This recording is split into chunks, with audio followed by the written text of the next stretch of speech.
Yes, you already know what it is. Two of the best bad guys in the biz. I go by the name of Steph Ronin, and that's my main man, McKee. What up, y'all? And you're listening, locked into the 404 HEELZ podcast. And today we got a special treat. Two peoples from Bring On the Bully Promotions out in California. We got my main man, The Epic, and Chris Martinez, the promoter, man. Welcome y'all to our show, man. We greatly appreciate it. How y'all doing this evening? Hey guys, great. you lead the way, Everett. I was saying I'm doing great, but something got stuck in my throat. It's all good, man. It's all good, man. Like I said, with the 404 HEELZ podcast, uncensored, anything y'all feel like, let it fly. Ain't none of all that stuff over here, man. We keep it raw over here this way, man. My main man, McKee, is going to kick it off with the first question to you, my main man, The Epic. What's going on? Yeah, this is kind of a question for both y'all. If both y'all want to kind of just let everyone know what they can expect from this new promotion, Bring On the Bully. Like, what can they expect? What is it? How does it differentiate itself from it? Just whatever y'all feel, just promote your stuff, you know? Well, I can already tell you right off the bat, talking with Chris, it's already better in storyline. Like, I pitched a few ideas to him, and he was like, "Oh, so we'll open up and we'll do this and we'll do this." And then when I talked to my buddy, who's his name is Rob Shit, by the way, Rob McKnight. He's got a band named Stiff Nights. Okay. So when I talked to Rob and I said, "Rob, what do you think of this idea?" Because I heard Rob might be getting involved. So then Rob goes, "No, it's got to be this, this, or this, but I like where this is going." And then he said, "You would have to do this in the beginning." Chris already pitched to me, "Oh yeah, this is how we'd open the show if we're going to do this later." And I said, "Oh shit. Actual storyline, so the audience can read what we're doing." Because these fucking indie promotions, they just show up and act like everyone should have fucking heard about them, you know? Like we had this big broad at Knox that would show up and be like, "Oh, I got fans out there." I'm like, nobody knows who the fuck you are. Every fucking show, there's different fucking people here. And by fans, like, you only bring in your friends and fucking family.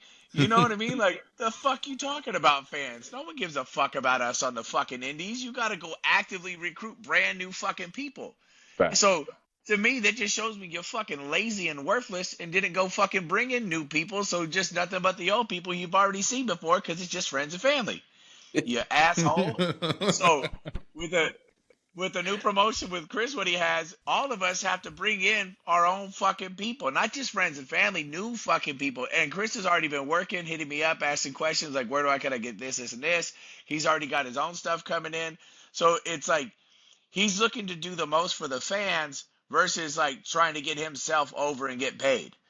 You know what I mean? Like, yeah, because if you build it, they will come. Yeah. This is true. Money shows up. Money shows up in life when you do something like worth showing off. You know what I mean? Like I got like my shoe company, my wrestling, and all the things that I'm doing, and people are like, "Oh, well, aren't you worried about money? You give out so much shit for free." Well, what do you consider marketing cost, right? Right now, Chris is already pumping out storyline, looking for all the right things to do to make sure that we have the right performers. Like having Big Trouble Ben Bishop. Bro, Big Trouble. He's saying good people, man. Yeah.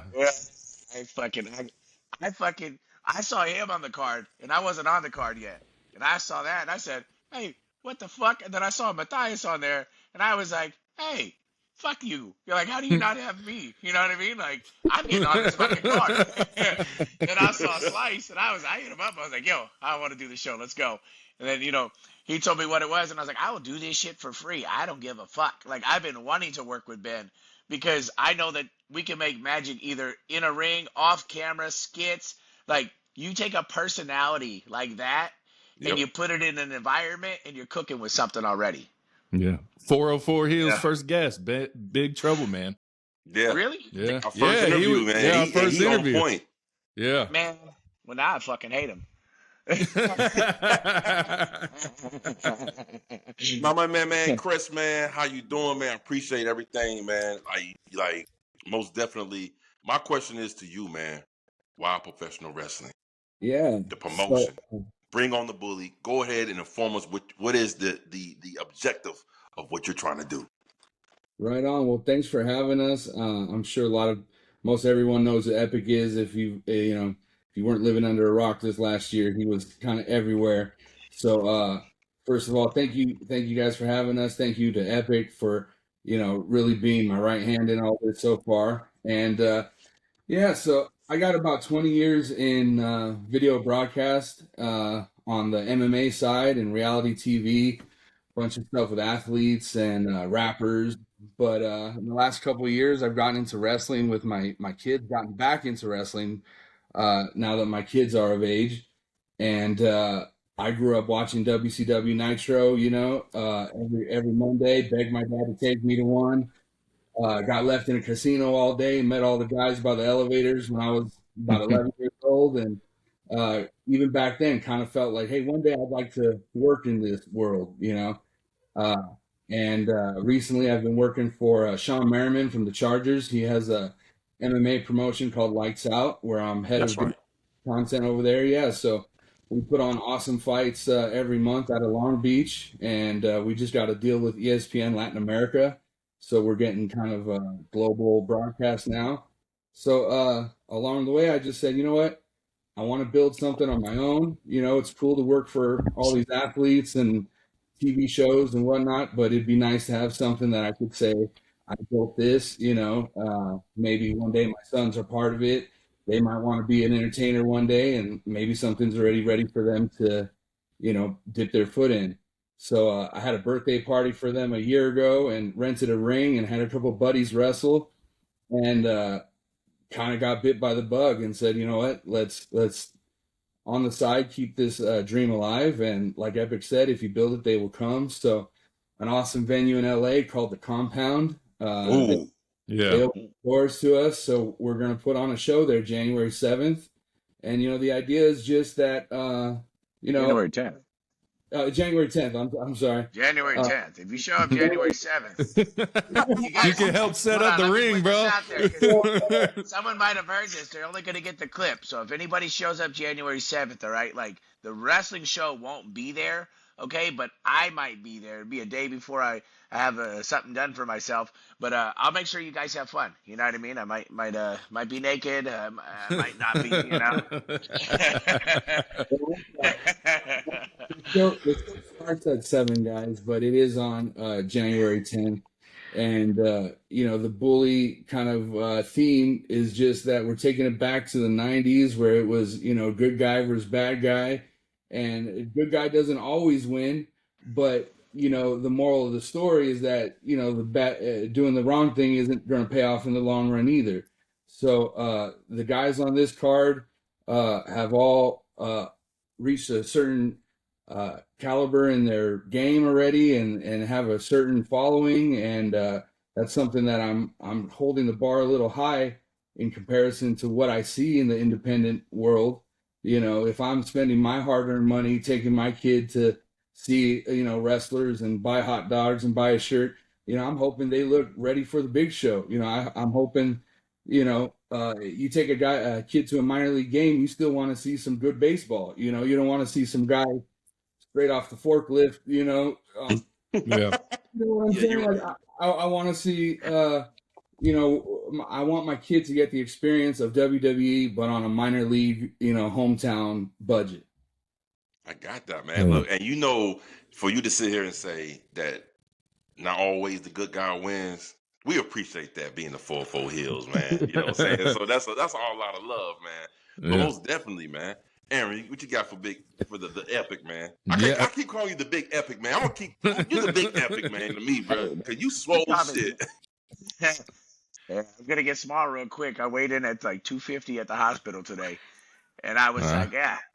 They had my BMI at 36, and which cracked me up because I got full abs right now. I said, wow, yeah, 36% body fat according to your scales. I love this shit. Yeah. Hell yeah. Hell yeah. All right, and this is another question y'all both can answer. Really, like, what is something that is like most stressful or difficult part of starting Bring On the Bully that people wouldn't realize outside the wrestling world? Just something that's like you got to go through hoops, jumps, something like that, or has it been smooth sailing? Yeah, I think I'm already becoming aware of some of the politics in the scene, and as soon as we announce a date, just coincidentally, other people got dates the same, same area, same whatever, and maybe guys on my show all of a sudden booked a show the night before locally, like, oh, it's convenient, and so I guess I'm ready for what it entails. It's a lot of hard work. Where I come from on the content side, is really where I'm focusing on with our show. I'm almost looking at this as like a pilot episode. Our first show, we're gonna get enough in the can to where we can now show it off to children's hospitals or schools, or a minor league baseball stadium, so we could do something after the game or before the game. So this has been our test show, but it is our first show, and we're coming out swinging. Hell yeah. Well, well, if there's a show the night before, can you let me know? Because what'll happen is if there's shows the night before, I'm me. And I'll go, so if I go to a wrestling event anywhere, I show up and I ask people, who your favorite wrestler is? Whether it's local, indie, WWE, AEW, who's your favorite wrestler? And if some dumb son of a bitch gives me like, oh, John Cena. Fuck John Cena. The Epic's your favorite wrestler. The fuck you talking about? You're standing in front of the greatest fucking wrestler of all fucking time, and you're going to say some stupid shit like that? Like, you gotta love it, bro. And I'll confidence fucking, on 12. I'll love it. bro. The best shit ever is I did this shit at WrestleMania until a line of people got sick of me, and then they fell in love with me. And then the Roger shit happened. You're like, you're the guy from the fucking WrestleMania line. Hey, at least they saying that instead of the other. You know what I mean? Oh, yeah. Man, well, speaking of which, Epic, man, why the name? How did you come about it? And matter of fact, how did you get your feet wet into this industry we love to call pro wrestling? Oh, that's a long fucking story in itself. Basically, well, the guy who asked me if I wanted to be ever considered being a professional wrestler was an absolute liar. He said Rikishi is his uncle. He's the guy who brought Raja to the wrestling event. And he's with the cowboy hat. And I only went to that gym because that was my favorite gym to work out at, because that's where I started my bodybuilding and like heavy lifting career and stuff like that. And my best friend had passed away, who had went with me to all of those events. And I had kind of another traumatic event after he had passed away where I said, guy's going to take my life soon, or he's going to re-platform me. So my girlfriend, after I washed all this blood out of my fucking hair and glass and shit and, just got cleaned up, I went to the gym to try to just get my head straight. And that's when he asked me if I wanted to be a wrestler. And I turned to her and I said, I will be re-platformed. God is real. Wrestling is what I'll fucking do. So, yeah, that's how I got here. And then what about the Epic, man? The name. How'd you come up with that? So the Epic, I mean, Kratos was already taken, So I was looking at Kratos, and then I love the 80s, so I kind of wanted to be an 80s cocaine party rocker. Like fucking Motley Crue was like my first walkout music. But the Epic is because I hear all the chants in the stadiums. This is epic. And I'm like, yeah. And then one day I was joking around with somebody. I said, I'm fucking epic. Fuck these people. You know what I mean? And then, just me doing my normal banter, getting people to laugh around me. That's how that got into the mix. And then when I was telling people I want to do the Epic, I don't even want to bring him up too much, but some dumb son of a bitch was like, oh, it's got to be the Epic something. It's got to be this or that, or this, the something epic. And I'm like, fuck you. It's just the Epic. That's why, you think it needs to have extra shit, but you're fucking boring. And that's why you have to do all this other shit. I'm fucking cool. So, the Epic works. I'll make it work. Even if it sounds off, I'll fucking go out there and make it fucking work. So then from there, I just decided, I ain't going to let nobody tell me this shit, that shit, what's up or down. I'm just going to go rock my shit the way I want to rock it, and I'm here for it.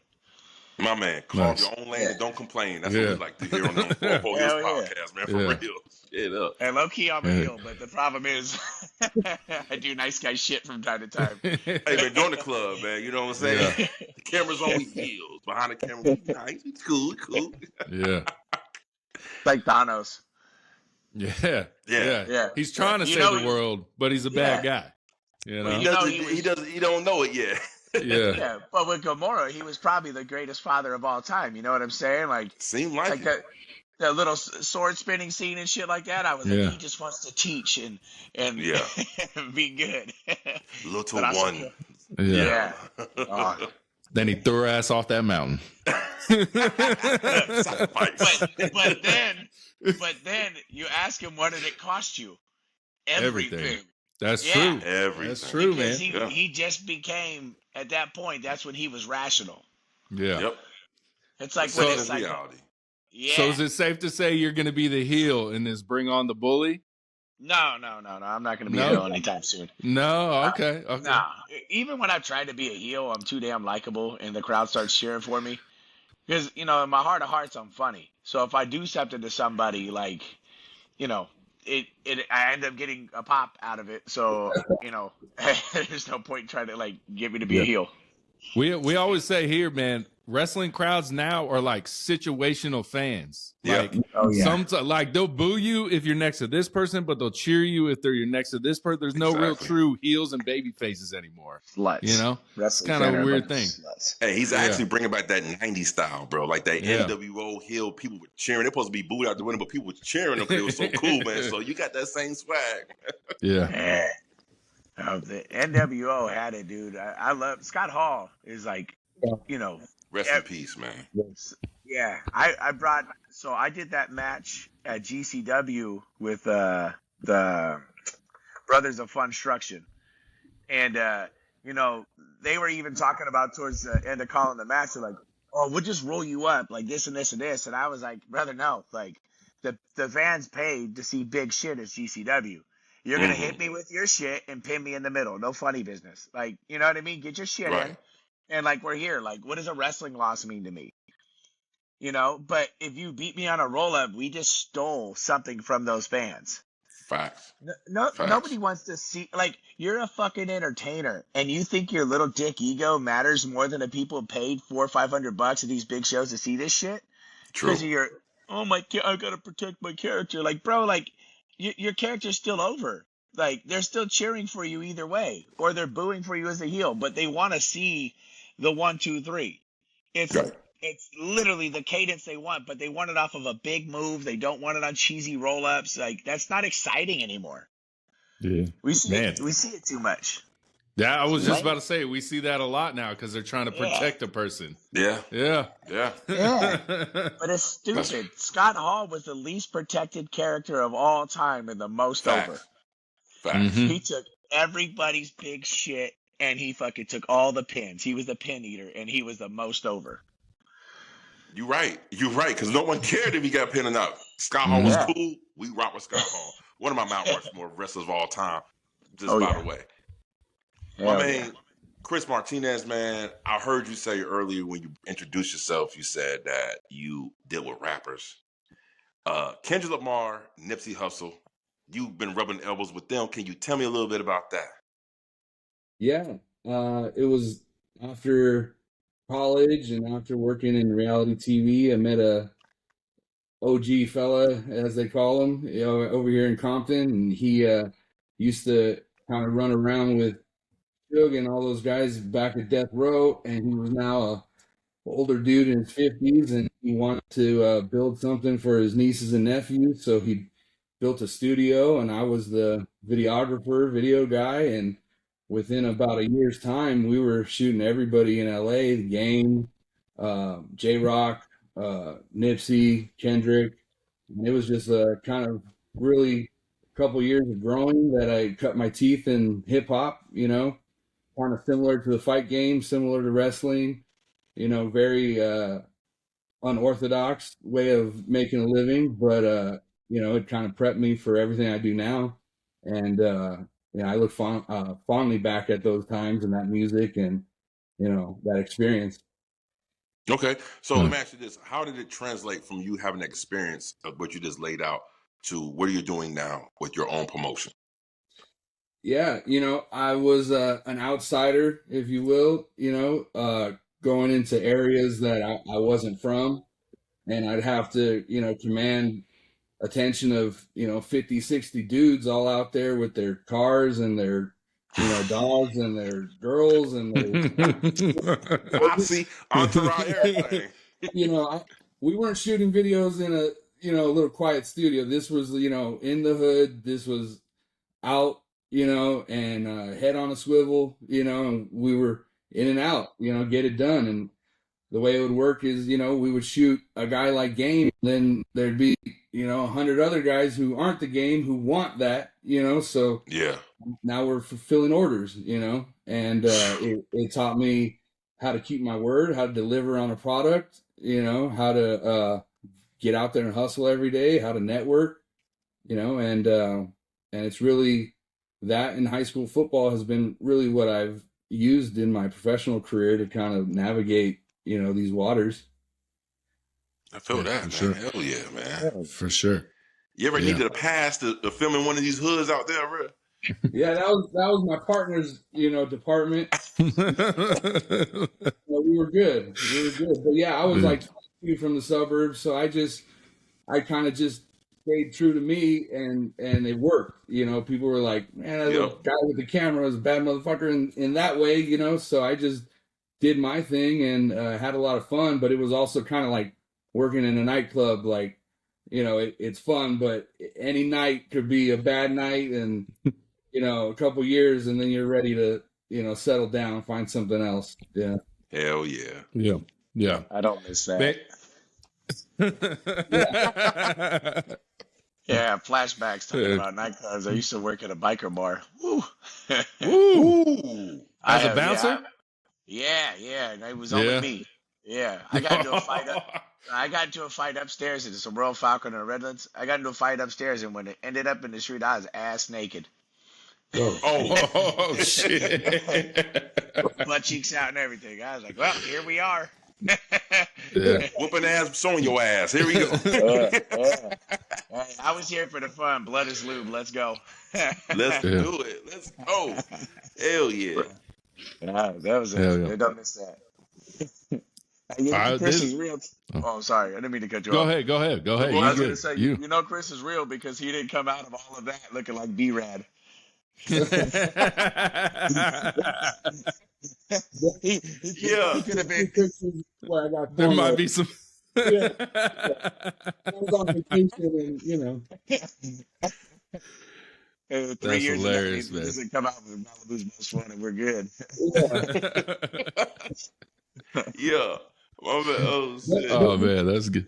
I used to say it back then, how rap and wrestling was very similar, because these dudes, to say that a rap persona is, not legit or it's phony or whatever, that's not exactly true either. It's just, it's a hyper real, it's a hyped up version of, if not them, people they know, things they've experienced. It's a amalgamation, if you will, of reality, and then given to the audience of this is a slice of life, So I also deal with MMA fighters all the time, and I try to integrate that even when I'm interviewing guys and filming them. I'm always like, oh, you remind me of, DP, or you remind me of so-and-so. And that helps, like a language between us instantly, helps them understand like what we're trying to do. Because, shoot fighter guys, they might not have ever been in front of a camera. They might not talk in front of a camera, So what I try to do is look at them and see a version of them at their highest level. And then I help translate what I need to get out of them so that the world could see that too, Yeah. Here I'm a guy who, isn't a fighter, isn't a muscle guy, but I'm like, can you suck it in? Can you stand sideways? Can you, you know what I mean? And all of a sudden they're looking just a little more superhuman. They're looking just a little more poster ready, Yeah.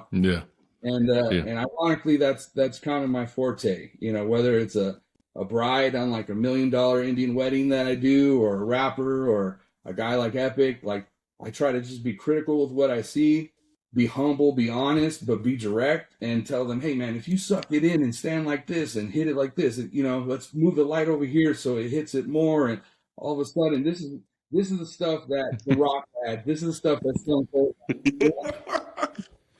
Hey, Epic, what's going on with you over there? He's remembering all those photo shoots. He's like, I know, dude. I'm not gonna. Bro, I'm sorry. It's because with the way you're talking about do it like this, suck it in, and all this shit. I'm like, all the good shit's going on right now. I just wait for you to be like, hold the baby on this way. Not the diddler, Yeah. bro. Hold up, man. On the West Coast, we don't do that. Yeah. I'm sorry. It just my mind is a cesspool, and You see what I have to work with, guys? You see what- Yeah. Oh, I'm pretty sure it's hard. Those personalities got to deal with. a giant child. I think. Bring on the Hell bully. yeah. Here he is. The bully's here, guys. That's hilarious. That's hilarious. I'm not a bully. I kept it in, but. Yo. That's hilarious. That's because those photo shoot cues too. People like suck it in, do this, put your butt out, do all this stuff. It's like, will you stop telling me what to do? Yeah, yeah. Hey, Chris is like, I ain't never tell you. But So- if you took all of that out of context, if we were to clip that, you know what I mean? Like, I'd have one spicy YouTube video. I'd be like, and then he said, He said, do what? Hell yeah, man. Oh man. Oh shit. All right, y'all. What are some like misconceptions? Oh, go ahead. You got No, I was just saying, man, get your ticket. You see Epic to laugh, man. We're gonna have some fun. yeah. Who knows what's gonna happen down there? Get your tickets. Hell It's yeah. gonna be, man. Y'all get your tickets January 10th. 10th. Good, 10. Yeah. Bring on the bully. Come on now. Get your tickets lined up, man. Y'all go see Yeah. these guys, man. What is some common misconceptions about the indie scene people really don't know about? Because like I've been to indie shows in Atlanta and stuff like that, and I like listening to the people that really don't watch indie wrestling, and they're like, "Ooh, this ain't like that WWE. This is more intense." Like it's just like, what are some common misconceptions that y'all have ran into with people, like what they think about indie wrestling, stuff like that? oh, well, from my experience, sometimes the indies do indie. It just depends on where you're watching the indies and like who's running it. You know what I mean? Because you see the guys at Santino's. I watched them for their showcase. The first time these kids were in a ring, adults, men and women, first matches they ever had, tore the freaking house down, right? And I'm like, shit, they're better than guys I've seen on the indies for 3 years. Yeah. Like, they're the shit, you know? So it just depends on where you're getting your indie at, you know? Because there's instances where you go out there and you're like, this guy's a hard fart away from a fucking heart attack. He shouldn't be in the fucking ring right now. Yeah. I'm afraid to use the bathroom because he's going to be taking a shit. He might be dead in there or something like that. Just fucking killed over it. I'm like, this is getting kind of hectic. You know what I mean? Like, I could hear the guy breathing across the room. Like, Jesus. So yeah, bro. I'm not. That's dead ass. Like I was in the change room and I heard this guy breathing. It sounded like I was like, oh my god, what is that? It just like the whole time. I'm like, is he snoring? Oh, he's alive. And I'm like looking at him, like staring at him, and he's looking at me, and I'm like, fuck, what are you? Like, how the fuck are you alive right now? And he's like eating a hamburger, and I'm like, you shouldn't be doing that.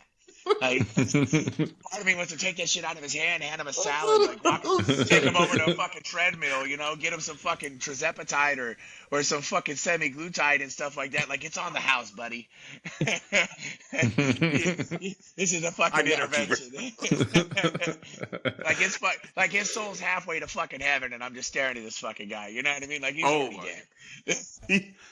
Sorry, dude. That man was standing up snoring. What's going on, bro? Yeah, that's what I'm saying. Like, it's just where you getting your indies at. Like, look at Booker T show. You're gonna call that an indie? Right. Technically, right? It could be. It should be. Like, it's not the big show, but that's a hell of a show. Look at GCW with Gangrel. True. Mm-hmm. Like that. Like, you watch those matches, you're like, shit, these dudes they could bang. You know, everything in Texas is really good. Like NorCal, they got some good stuff up there, here and there. Like FSW in Vegas, crushing it. So like, there's people out there just where you're digesting your indies at.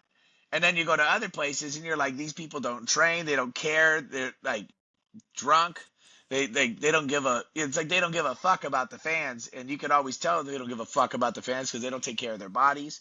They, everything that they're doing storyline wise, they're not telling a story. Like no one knows who the fuck you are when you go out there to any match. No one's gonna know who I am. Like when I go out there, I have to reintroduce myself every time I go out there. The same promo. I am the Epic. The never-ending story of ass whoopings, past, present, and more to come. And guess what? Daddy's here right now. So the Epic has an ass whooping for whoever fucking needs it, right? You do your shit. Bam, bam, bam, bam, bam.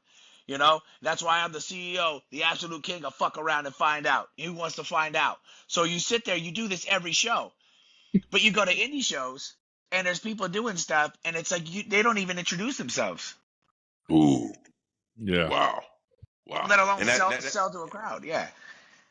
Sorry. That's a hard sell if you don't sell yourself. You know what I'm saying? Yeah. I'm a wrestling prostitute. My job is to go out here and fucking prostitute myself to as many people to buy my shit. Yo, that is an interesting way to put that, but that is so fucking true, though. It Yeah. is. Reintroduce yourself. Allow me to reintroduce myself. That's exactly what it is, man. Yeah. My man Chris, man. Tito Ortiz YouTube channel, Uncaged. Can you tell us a little bit more about that? Yeah, so a couple years ago, it was before the pandemic, I had met Tito. He had a car dealership out where I lived and met him through that and kind of pitched him the idea, hey, you should make some content. And at the time he was retired.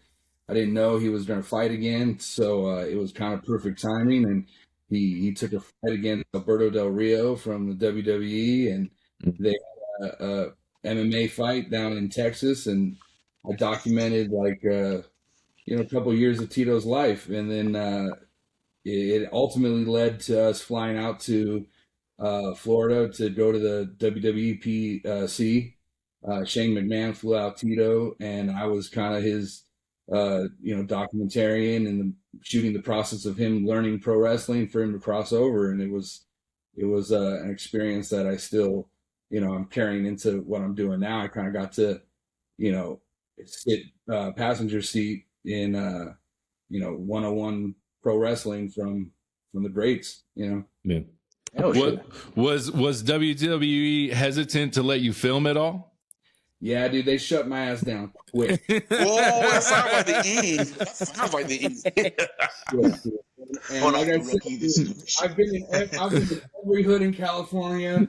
I've walked around with my camera, walked away fine, unscathed, and WWE was quick. They were like, no, you could be here. That's cool and everything. But, so I was actually headed to the airport, and I had the car pull over. I told Tito, I got to run back in there and ask them, can I just film some shit for like 15 minutes around the office with you?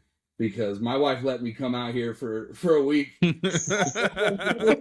No fucking footage from this place. Like, I got proof right here. It's right here, baby. Here it is. So I too share my woman. Cool. They gave us a tour. Yeah, they gave us a tour, so I shot it, and it was pretty great. Shawn Michaels was there, Triple H, Samoa Joe, Road Dogg, and we learned under Norman Smiley. So he really showed Tito a lot, and I was kind of there to.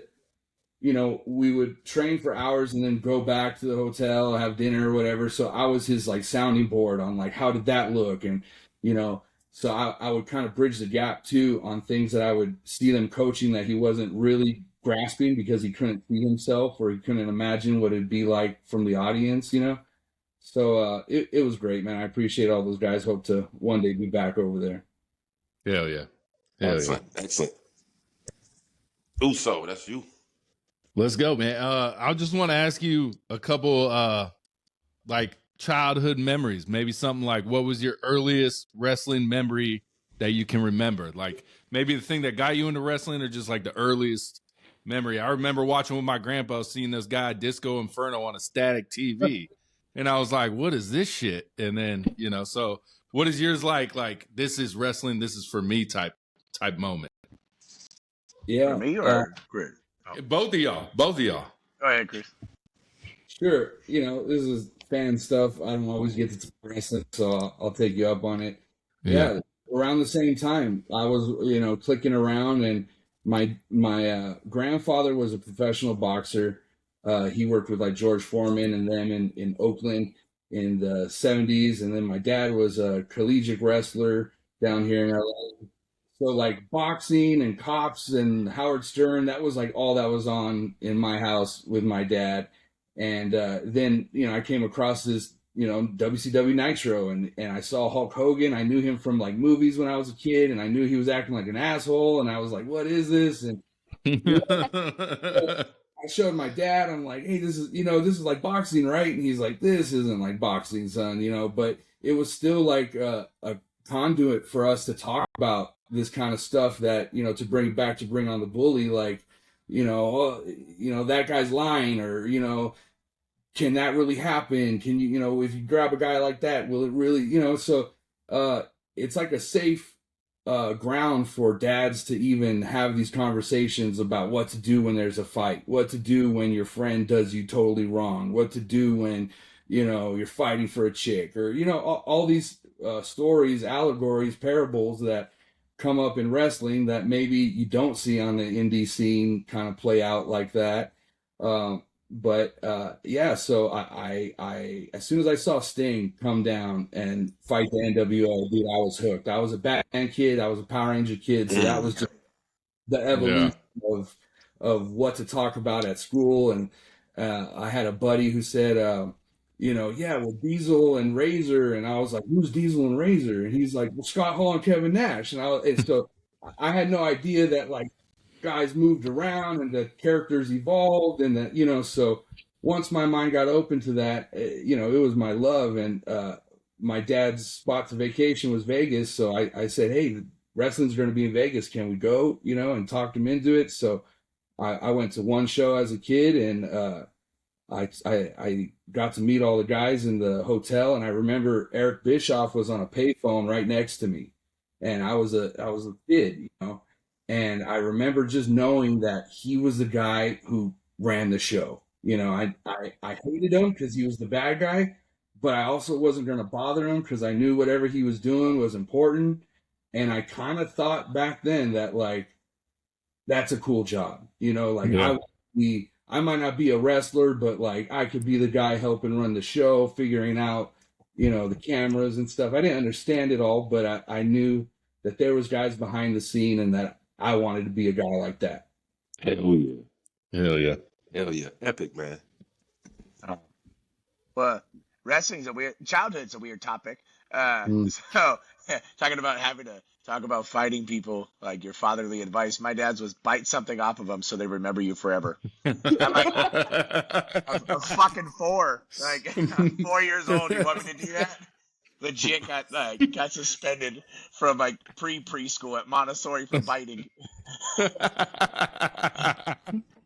Yeah. That's hilarious. I had an incident in Portland where people tried to rob me. I bit that person too, or there's 3 of them. And then, of course, I bit Raja, so that's on camera. Way to go, Dad.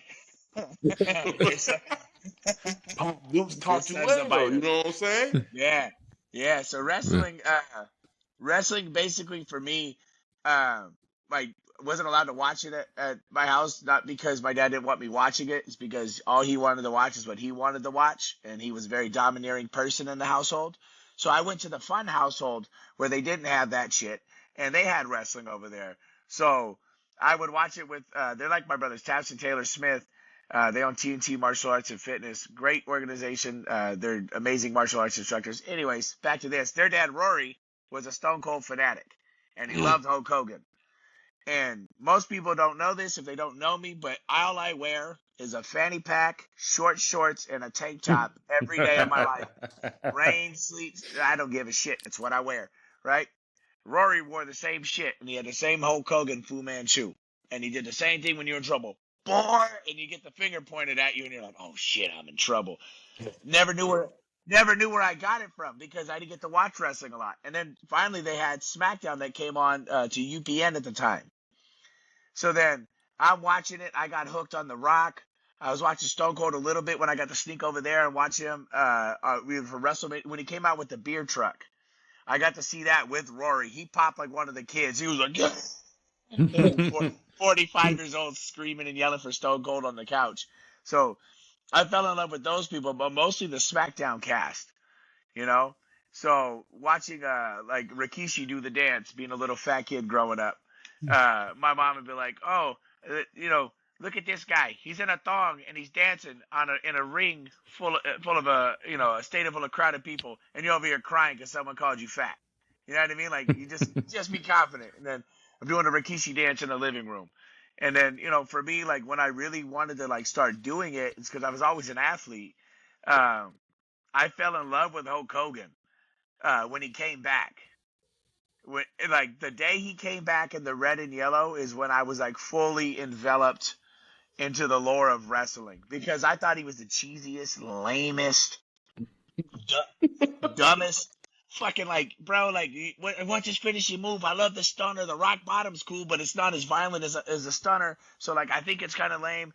And then it's like, what's this guy? It's got to be big. He's so buff. It's a leg drop. Like, and you slam your testicles on the floor. And it sounds like it fucking hurts you more than the other person. How does that beat anybody? This is Exactly. stupid. And then it was kind of killing wrestling. I'm like, this is lame. And then I watched him and The Rock at WrestleMania, which I still watch that match to this day, at least like once a month. And if you get in the way of my television, even though I can pause it, I will berate you, scream at you, and lose my shit on you like it's live.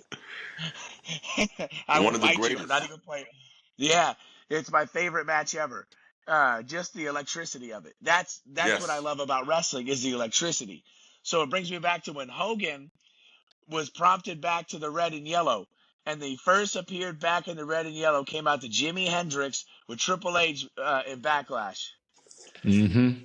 The loudest pop I've ever seen on camera. Anything like I've never seen something like that. He had the boas out, the sunglasses. He's doing the air guitar, sitting there doing his whole shit. Like I'm like, this is nuts. Like holy fuck.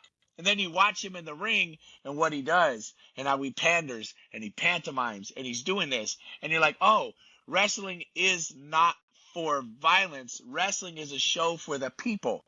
It is me in the ring with all of these people, kind of like what a musician would be, Yep. like Mm-hmm. like a MC. I'm the master of ceremonies. You know what I mean? But now I'm this character. I'm the master of ass whoopings, and I'm in here getting this audience riled up while I get everything going, and I feed them this energy to get their energy back.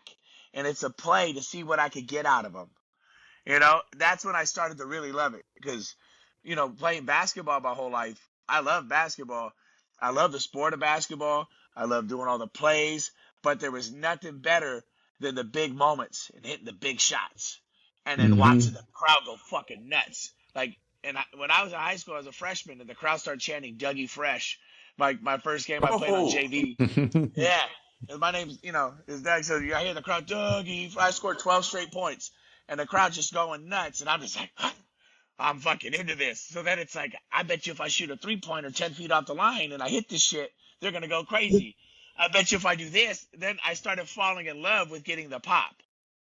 Yeah. And it Makes sense. started in high school. Yeah, like football games, anything. If I hear my name go off, I'd fucking play harder. And then I do something, I hear the pop, and I'm like, I'm in this shit. Let's go. Like, I didn't give a fuck about strategy. I was a completely selfish, egotistical nightmare. Just a fucking. I need the fucking. Give me the pop. Like fucking. Let's go, yes. dude. Give me that. Give me that shit. Yeah, dude. Hell yeah, man. Yeah, It's it's like, the man, thing, man.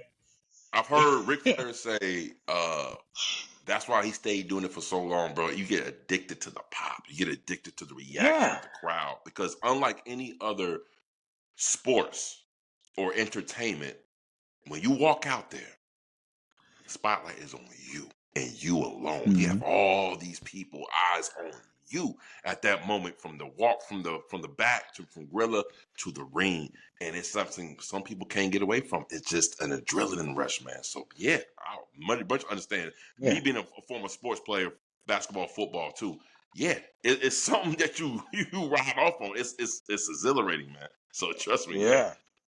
Yeah, it's the big moment shit. You know what I mean? You just went Hell up a yeah. point, and it's 3 seconds left in the game, and shit got hot in the fucking stands. You know, like that's that's the shit. You know, yeah, Mm-hmm. Yeah. it's the For sure. greatest feeling. So when I could relate my personal sports life to watching it and finally connecting to it, it was on. It was on. You know, and then as I got older, I fell out of it, but my buddy Abraham was addicted to wrestling because of my other buddy John Cuevos, who wrestles out of Oklahoma now. But he wrestled with Okay. the Young Bucks before they were somebody. So he was a Shout out heavyweight to Young Bucks. champion. Yeah. And my homie Abraham saw John and was like, I want to do this. We should call ourselves the Smash Bros. You know? And then fucking after he passed, you know, I never got to fulfill that. So that one day when that Damn. guy asked me if I wanted to be a pro wrestler, it's always been in my head because I miss my buddy more than I miss anything in life. Like I was a professional weightlifter, and he went to every one of my competitions. You know, like he did everything with me. So like that was my road dog. So now I got to do this whole new adventure, and it's like I still do it. It's all for him, because now Right. I feel like every time I'm out there, I'm doing it with him. I have him tattooed. This is all for him. That, All of you know this what? is That for was him. my next Nice. question. Like with the tat on the side, and there you go. Wow. Amazing. Amazing, bro. Yeah, his gravestone's right Hell yeah. here. Nice, Yeah, man. it's literally it's all for him. You know, like so for me, wrestling is it's not just like a something you do for your own personal attention. It's a connection between me and the world. Yeah. So like, For Man. sure. like I got, yeah, and it's cool because like I got these people now hitting me up like, hey, I heard like, you got hurt in the gym. Are you still going to be at the show? Fuck yeah, I'm going to be at the show. Well, what about this? I don't give a fuck. I'm still going to be in the ring doing something, Right. and they know me. They know I'm an entertainer, so they know I'm going to go out there and have some fucking fun. I got shit to Yeah. do, Still got like, the hospital band on, bro. Still got Everything, the bro. yeah, Like hospital he's band on. yeah. Showing up. Showing Gonna be up, man. gonna be fully casted and shit pretty soon, but it'll be all right. wow. Only for a short time. I'll be wrestling like right after that procedure. I'll be wrestling probably in 2 months after that. Man, we gotta change. Y'all We are gotta change crazy. your name, Epic. Man, we gotta change your name to the Epic franchise of Bring On the Bully promotions in this thing, man. Because hey, man, you got everything, man. Everything. Yeah. This promotion's got everything, man. It's honestly Yeah. working with people who give a shit about what they're doing is refreshing, you know, because like Perfect. yeah, it's really special. Like that's the one thing that I love about Chris is because he has that promotional experience, but then he also has an idea of what in his head of what it takes to put on a good show, not a good wrestling show, but a good show, theater. Sure. This is like you go to a concert, there's reasons why they take songs up and down. You like a DJ set. There's a reason why they play slower songs because they have a take on how much the bar sells, right? So like when Ooh. you're putting on a production, you're doing a show, right? You want to hit it right with levels and doing everything, but like you have to know when to turn it up and turn it down. And you have to put the pieces there together, you Yeah. know? So like Yeah. when he's talking about what he wants, and then I'm giving him my ideas, and he goes, "Okay, I like this, but here's my pitch, and like let me get back to you on that." I know that he's thinking about what's best for the show, what's best for entertainment, like what value we can create out of something. It's not just about like doing some wild shit off of tables and then getting some clickbait for the internet. It's like I want a solid product. Yeah. Yeah, it's Yeah. gonna be nuts. Y'all have answered one of my questions like 5 times over, and it's like, what's the X factor gonna be for Bring On the Bully? And y'all have by far answered that a million times over this interview just by casually talking about it, man. I wish we could get on a flight, man, but man, I wish I could be there. Yeah, I man. want to This go. shit sounds epic, Oh, man. that thing, you know what I'm Where saying? you We guys? live in the ATL. Atlanta. What? How about this? The next show we do, when it's fully ready, we'll get in talks and discussions. Hell yeah. Appreciate you, Hell man. yeah. Yeah, Appreciate yeah, you. Hey, I got that'd be next one fun. for you right here, Chris, man. Like the Epic just alluded to how you have not just wrestling show. It's not about just the wrestling show, but you have show experience. Talk a little bit about your reality TV show, TV experience in the background. Like, what were you doing, and how did you bring that obviously into the world of professional wrestling, sports entertainment? But I want to know, what show did you work on, and what was that all about, man? Sure. So I was a camera operator. This was, a while ago, but for shows like A Shot at Love with Tila Tequila on MTV, it was like Oh, a reality Tila show. Tequila. Dang. Yeah. So I did a few reality shows like that. Then I did a movie with Zac Efron called We Are Your Friends. He played like a DJ. Then I did a scripted show called Gang Related. It was like a pop show, kind of like The Departed on Fox. Yeah. So I've just been around a lot of, scripted and non-scripted, and then also sports. So yeah, I kind of want to make sure we tell a complete story, you kind of in its own bubble. I kind of uh, have been looking at like the Harlem Globetrotters and Banana Ball and American Gladiators, that Run It League, like sumo wrestling, like any of these like one-off events that you don't need to watch next week's show to see who won the battle royal of the this and that. It's like one night of wrestling, and you want your kid to see what it has all around. So there's a tag match, there's a triple threat match, there's the big guys, the heavyweights, then there's the young guys, the flyers. So I'm trying to, if you had one night to show a kid wrestling and you had $100 budget, this is where you take them, and you're going to see guys like Epic, guys like Slice Boogie, I was about to Big bring Ben him up. Bishop, Delirium. These guys are all guys who I could see, moving up anytime soon. So Yeah. Are we going to be able to like stream these shows? Maybe this first show, or eventually down the road? Is that the plans to live stream them, or maybe record it and then post it later? Yeah. What's the plan with all that? And so that's when I say like this is my pilot episode. I'm bringing over all my crew guys, all my guys from MMA, all my guys from even weddings. We're going to be there shooting this. Similar to Unreal. UFC calls it embedded, but that's the style of content I make with Sean Merriman over at Lights Out. We follow the fighters behind the scenes and stuff. So we're going to capture this every way we can and put it out on our social media. Obviously, clips, reels. We're trying to get all the traffic, but you never know in today's streaming world. Sean has his own platform. It's called Lights Out Sports TV. You can get it anywhere, and I know a guy. So hey, if I gotta ask the boss, hey, can you take a look at this? It's something I definitely will do. So we'll see. But Hell yeah. keep up on, and we'll see where it takes us. My dog Ragnar Dog Bark has showed up. Look, oh man.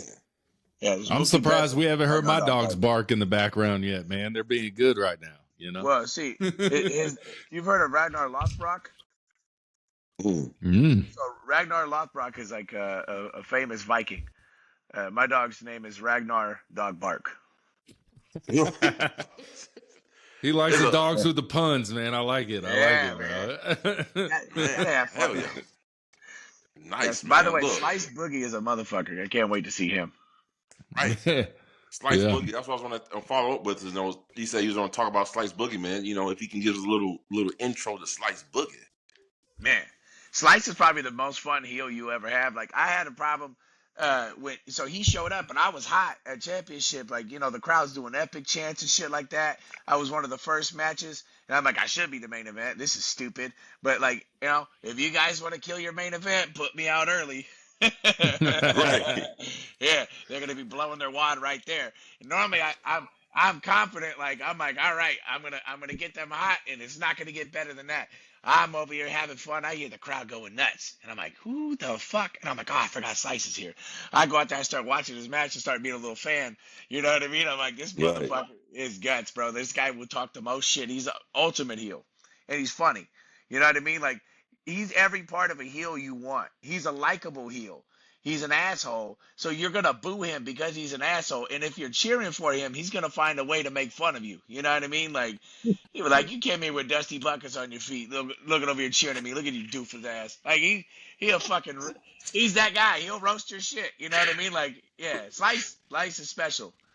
And his moveset's violent. And on top of that, he's a real dude. Like, you got to respect the sport of wrestling, because there's things that happen in a ring where people try to punk each other or do stuff where, like, there ain't no punk in Slice. if you punk him, he punks back. You know what I mean? Like he's like, all right, you want to do that? Cool. Like fine. You want to play that stupid game? You're gonna find a stupid answer for you. You know, he's real like that. Damn. So like Yeah. watching him work, there's like that side where you're like, I wonder if some of this is a work or it's all a work. Sometimes it's really Yeah. good. You think it's a little real and it's all a work. You know what I mean? But like there's time, like that's what I'm saying. When he's good, like you can tell when like that's one of my favorite things about watching his matches. You don't know if like he like start off and hit somebody because he's a smooth puncher, he's safe, or like did he give it to somebody for trying to punk him or thinking they can impose themselves, and he's like, not today. Yeah, Yeah. yeah. That He motherfucker stands on say, you business. want Yeah. to throw potatoes? I got French fries for your ass, Oh motherfucker. Let's hell go, yeah, dude. bro. Hell yeah. Hell yeah. All right, Epic. If someone hasn't seen you or seen you wrestle, can you like say what your like in-ring style, just your overall persona, your aura, all that good stuff? Like, what can they expect if I buy a ticket to see the Epic? Well, I mean, my style's pretty much like a brawler. You know what I mean? That's what I do. I brawl. I don't want to sit there and do a bunch of fucking flips. Like I can moonsault off the flat surface if I want to, but what the fuck's the point of doing a flip when I could just kick you in your ribs and break your shit? You know what I mean? But I could just beat Yeah. your ass straight up. Why am I gonna dance around? You know what I mean? Like, what's the point? Like, if I don't have to dance with a girl at a club before I have sex with her, you know what I mean? Like, I'm just gonna pull it out. You know what I mean? Like, I'm just gonna. Hey, well, that's my style. You know what I mean? Like, straight to business. Like, I'm here for the hard shit. You know, like that's kind of like my shit is basically brutal. Work a lot of knees, kicks, corner spots, but I like to talk shit to I like to get the crowd involved, get people going. Just what my matches are just that. Like they're brutal, they're fast, and I talk a lot of shit. You know what I mean? Like that's the key to it. And I like to have fun too. Depends on who I'm Physical. working. Yeah. So like if I'm being physical, like I was beating this guy, threw him into the chairs, doing my shit. And like we didn't have it planned, but I love the guy I was working with. So like he spits this monster into my face, and I didn't realize that monster burns like actual fucking fire. So like then I'm just sitting there. I said I better tell the crowd how bad this shit burns my eyeballs. And I said, why do we drink this shit? And I'm talking to and I'm being sincere. I had to get out of character for a second. I went from to like, hey, this is bullshit, dude. Like, why do we put this in our body? So my matches can be anywhere. It just depends on what happens, It just I'm always trying to entertain, Yeah. Chris is Yeah. like, man, there goes our promotion for them. Hey, the other thing too is, I'm 250, but I can get up. So sometimes I'll do something super athletic. Like I like to do like my Rough Rider. I'll jump over the back of anybody. I don't care if they're 7 feet tall. I'll leapfrog right over the back and drop my leg on the back of their neck and take them to the floor. Yeah. Love that Yeah. shit. Ben Bishop, bro, he's a big guy, man. Yeah. Well, he's a baby face, and he's also. Don't put that evil on me, Ricky Bobby. You see, I said I'll do it, but let me tell you something, all right? There ain't nothing worse than kissing your starfish off the ground. Get up over 7 feet, dude. 7 feet with your fucking asshole to the wind, and you just gotta slam it on the canvas. You're like, oh. Hey, he ain't 7 feet. He's 6'12". That's what he's saying. You know what I mean? 6'12". Like if I do my epic drop on Ben Bishop, I'm gonna change the name of it completely. Hey, now you know what Hogan felt like doing that leg drop, right? Yeah, that's worse than that. That's like that's a lot more clearance. You know what I mean? That's like a weekend of ditties. I'll be coming down scooting like help. Call 50 Cent. Call 50 Cent. Tell him Diddy's the ring. Yeah, 50, he put that boy on blast, bro. Hey, he's the The greatest ultimate heel in troll, all of 50 wrestling. Cent. 50 Cent is the greatest heel in all of wrestling right now. I don't care if he's a wrestler or not. That's true. I would pay money to have a 50 Cent storyline in a wrestling ring. Oh man, it'd be epic, man. Hell Yeah, yeah. it'd be epic as hell. Yeah. Yeah. Nobody wants that work though. That guy is ruthless. Were you about to say something, Chris? No, just pay your videographer. Pay your videographer. Pay your aid. If you don't, it's what's gonna happen to your ass. That mic It's got is all always types of on. leakings. That mic is always on. You know? Hell yeah, man. That is look very here. true. The Now videographer look here, pick man, up everything. Look, what? Well, man, this has been a blast with you guys, man. Y'all guys, y'all already know what it is. One more time, if you didn't see it in the beginning, we're talking about Bring on the Bully. First show, January 10th at Commerce, California. Man, to the West Coast, what it is. West to the best, to the rest. I love it, man. And we down from the South, man. Like I said, one day, if y'all ever get a chance, man, I would hope y'all come down in the South, man. We most definitely come to here and check you guys out. Man. Atlanta fans show up for wrestling, man. That's one thing They we do. Hey, it's a wrestling. Yeah. Hey, this is where WCW headquarters used to be. Yeah. I'll bring the You heel know out. I'd love to be a heel in Atlanta. Oh Hell man. Yeah, Anytime I'm on the show West out, we Coast show up. or East Coast. Hell Anytime yeah. I'm on the East Coast, I'm gonna be a heel. I was in the military on the East Coast. Ooh. Another What branch? I was in the Navy. Oh, I was in the Army, man. I was in the never on a Army. ship though. I was never on a ship. I had camis, not the blue ones either. Yeah. Yeah. Hell There's a yeah, difference. man. Yeah. Yeah, before we go, man. guys, do you have anything else you want to say to the people, say to the fans, man? Man, this has been a blast, man. I swear to God. It's been good. For me, follow my my YouTube, subscribe, all this stuff. Look at all the videos. I also catch predators. I catch pedophiles. Oh fuck. No, Yeah. this shit was wild. I see this shit. This shit was crazy, Yeah. bro. He was giving We that had- man the business. Bro, Yeah, I want to the go one on a with the shirt trip off? with you, bro. Let's go. Yeah, Let's fuck him up, bro. When you guys came out with the last one, we ended up butt ass naked. But you know that was the whole thing. My hand got a little salty. But anyways, so yeah, I catch pedophiles on the side with scaling up. My YouTube is Doug_Malo. My Instagram is just_the_epic. Find me there. I'll be a Bring on the Bully. It's gonna be the greatest time. So yeah. Bro, you way more intimidating than Scott Hansen, bro. Fuck. I cut promos on these motherfuckers. Yo, he dropped a whole promo on this man, bro, for real. Oh man. That shit was cold-blooded, bro. The first time I said it on video too. Yeah, he's like, man, fuck this. He's like, I'm gonna say right now, man, CEO, fuck around and find out. Oh shit. I like that shit. I told him, I I said, love you that want to shit. fuck around? I promise you, I got a fucking ass whooping ready for you. Chris, man, what's going on? Yeah, guys, just follow us on Instagram, Bring on the Bully, and ticket link in bio. It's January 10th, 7 p.m. at the Compound in Commerce, California. There's food and drink by Dirt Dog. Get some good street food. And thanks to all the guys who are helping me, everyone in the back helping me with the show. Thanks a lot. So thanks again, 404, for having us on here. Epic, thanks for everything. Thank y'all. Anytime, Let's get it on, man. right? Like, Yeah. Hey, one more thing, Chris. You know what you should do? This is your first showcase. You've put a lot of things out of your own pocket. You should put up a donation link, just in case for wrestling fans out there. He's a very, very young promotion, and he's putting a lot of things out of pocket. Like he's a good dude, and he's taking care of business, and he's taking care of people. hell yeah. man. Yeah, he takes care of the workers.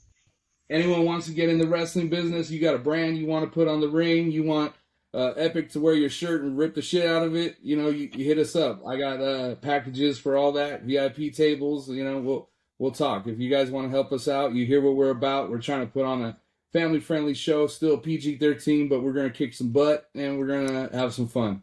Yeah, if anybody sponsors, I'll promote their shit all year, not just for the one event. I'll do it all year. Hell yeah. That's Hell yeah, man. Most There you go. definitely, Get man. your tickets. Get your tickets. Bring on the Bully. Thanks, guys. Let's go, man. Y'all have been great, man. We the 404 HEELZ. Like, subscribe to us. Let's go, y'all. Appreciate it. Yeah, Peace. 4-4. All right. Give us Thank 1 you. second. We're gonna